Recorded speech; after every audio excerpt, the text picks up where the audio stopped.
Hello, Pedigree Stage Stop race fans. Today I'm here with Katie Williams out of Pinedale.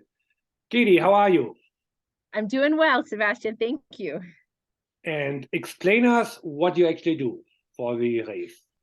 You bet. So I think this is my seventh year as lead teacher for the race. So what I do is about October, I start harassing teachers throughout the state of Wyoming. Kind of mostly we focus on the areas that the race hits throughout like the race trail. And then part of Idaho to get mushers into the classroom. So I send out emails to teachers and call and try to schedule times that will work for them to have the mushers come in, meet with kids. They bring their dogs in. They come out and tour the sleds or the trucks. Um, and really they answer tons and tons and tons of questions. They hear lots of stories um, dogs, about dogs at home with all the kids, and they get some interesting questions. So I've heard some of Alex's questions she's had some doozies. So I do that, and then we also invite classrooms to come out to the races on race day. They bring big busloads of kids out. We take them on tours. They enjoy hot chocolate. They cheer the mushers, in and out of the chutes as they're going. Usually they hold up their signs cheering for their favorite musher, and they do a lot of research, which is good. And let's see, I offer materials for the teachers to use to learn about the race. We do mapping. There's some weather, um, just kind of getting familiar with the race. They do some things about the biographies that you guys create, which is awesome. But yeah, it's a lot of fun. We love to have, all the kids involved. And I think the racers really love to have the kids out there cheering for them. And it's great. It's fun. That's what I do.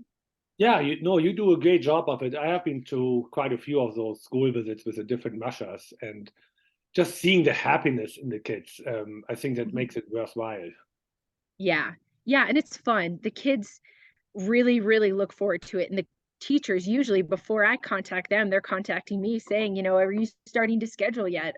We want to be on your list. So, and really those mushers, they are stellar. They do a great job working with those kids and really making those presentations hands-on. And, and then we see a lot of the kids come to the races, the next day, or even out to the ceremonial start. They've got their bandanas on and they're, cheering for the mushers they learned about or the mushers that came to their classroom or their school. So it's a really great way to connect it. And what happens actually at the race start in downtown Jackson? I would say that's a pretty big deal for some of the kids too. Yeah. Oh, yeah. To see those junior mushers out there getting all pumped up, and they have the Jumbotron with their pictures. And I think they're going to incorporate their biographies this year, just telling a little bit about, their community service that they have to do. So they're required to do community service hours. And then they kind of write an essay why you want to be a junior musher, like what what are you most looking forward to. So I think that's a really big deal. And then they correspond before the race with their musher.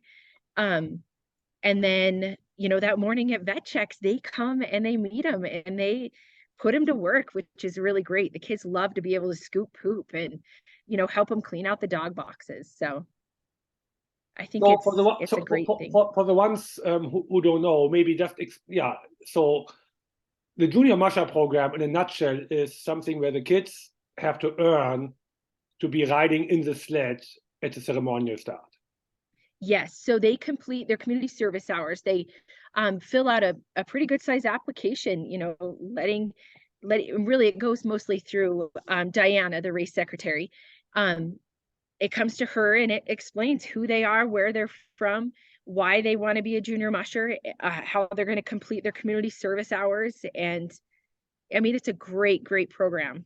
So kids And love it. from the looks of it, you also have talked your husband Randy into the race, or did he talk you into it? Who was first?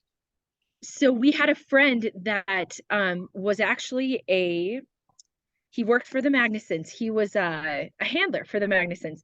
So he said, come out to the race, come see what this is all about. And I had gone when I was in high school for 4-H. We went out and volunteered in Lander at the Lander stage up at Bruce's camp.